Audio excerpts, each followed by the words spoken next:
Welcome back to Horripilation. Don't forget to subscribe and leave a like. Here is 3 creepy unsolved mysteries. Number 3. Lars Mittank. On June 30, 2014 traveled Lars Mittank with his friends to Varna in Bulgaria. They were staying at Golden Sands. Golden Sands is a seaside resort just outside of the city Varna. On July 6, 2014, Lars and his friends were at a bar in town. Lars got into a fight with some other German nationals about soccer. Lars was a fan of the football club Werder Bremen. The other German nationals were fans of the football club Bayern Munich. Lars got pardon from his friends outside a restaurant after leaving the bar and disappeared for the rest of the night. Lars was the next morning at the resort and told his friends he was beaten up by 4 men hired by the group in the bar, who he disagreed with the night before. Lars was suffering from an injured jaw and a ruptured eardrum. He went to a doctor and the doctor advised him not to fly due to his injury. Lars got prescribed the antibiotic Cefprozil. Lars' friends wanted to stay with him, but he insisted that he was fine on his own and told them to stick with the original travel plan and fly home. Lars checked out of the resort the same time as his friends and checked into the hotel Kolor Varna. He spent only one night in the hotel. At the hotel, Lars was getting paranoid and frightened. Lars called his mother whispering. He stated that 4 men were coming to kill him and that she should cancel his credit cards. Lars was last seen at Varna Airport on July 8, 2014, the day he was hoping to fly home to Germany. He was consulting with the airport doctor when they were interrupted by a man who was a part of a construction crew. Lars then got up and ran out of the doctor's office and then the main airport terminal.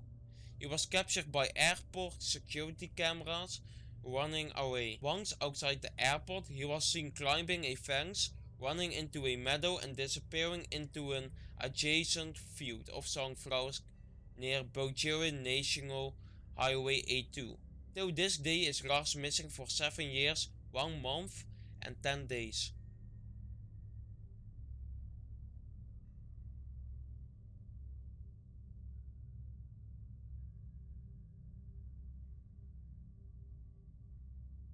Number 2. Amy Lynn Bradley. On March 21, 1998, Amy Lynn Bradley, her parents Ron and Iva, and her brother Brad left for a week-long cruise on Rhapsody of the Seas. On the morning of March 24, Amy had been drinking with the ship's band Blue Orchid in the dance club. One of the band members named Alistair Douglas, known as Yellow, claimed he parted ways with Amy at about 1 am. Sometime between 5:15 and 5:30 am, Bradley's father, Warren, saw her asleep on the cabin balcony. When he got up at 6 am, however, she was no longer there. He later said, "I left to try and go up and find her. When I couldn't find her, I didn't really know what to think. Because it was very much unlike Amy to leave and not tell us where she was going." The ship had left Oranjestad, Aruba, and was going to Curacao Antilles.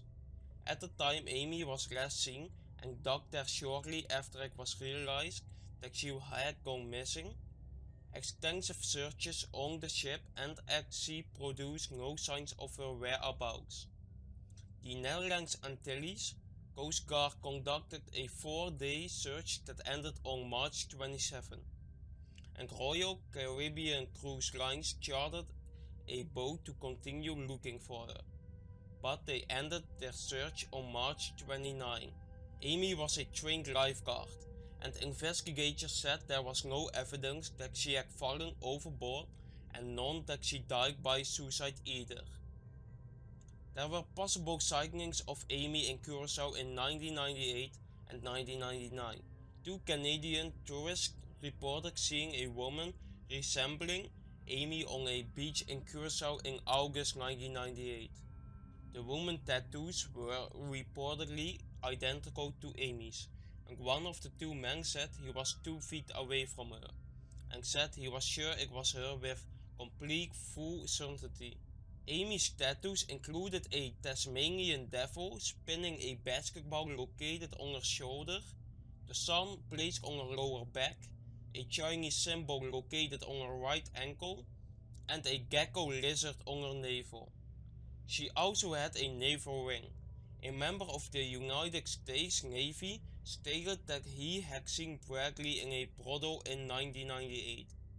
He claimed she told him that her name was Amy Bradley and she begged him for help, explaining that she was held against her will and not allowed to leave. There was another potential sighting in 2005 when a witness named Judy Maurer claimed to have seen Amy in a department store restroom in Barbados. The witness claimed a woman entered the restroom accompanied by 3 men, who proceeded to threaten her if she did not follow through on a deal. The witness alleges that after the men had left, she approached the distraught woman, who then said her first name was Amy and that she was from Virginia, before the men re-entered to take her away. Maurer called authorities and they created composite sketches of 3 men and the woman based on her account. Amy is missing for 23 years, 4 months and 25 days. Number 1. Jody Sue Huisentruit. The day before her disappearance, Jody participated in a golf tournament. According to Mason City resident John Francis, she went to his house to view a homemade videotape of a birthday celebration that he had arranged for her earlier that month. At about 4 a.m. on Tuesday, June 27, 1995, KIMT producer Amy Carnes noticed that Huisentruit had failed to report to work as scheduled, so she called Huisentruit's apartment.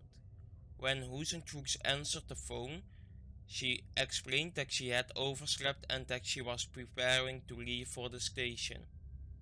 However, by 6 a.m. she had still not arrived, so Carnes filled in for her on the morning show Daybreak. At about 7 a.m. KIMT staff called the Mason City police. When police arrived at Huisentruit's apartment, they found a red Mazda Miata left out in the parking lot, as well as the other evidence that suggested a struggle had taken place near the car. Her personal items, including a bank car key, were strewn about the area, and police reported recovering an unidentified palm print from her vehicle. Jody is missing for 26 years, 1 month and 26 days. Jody was declared legally dead in May 2001. Thanks for watching. Leave a like so I know you made it to the end of the video, and don't forget to subscribe.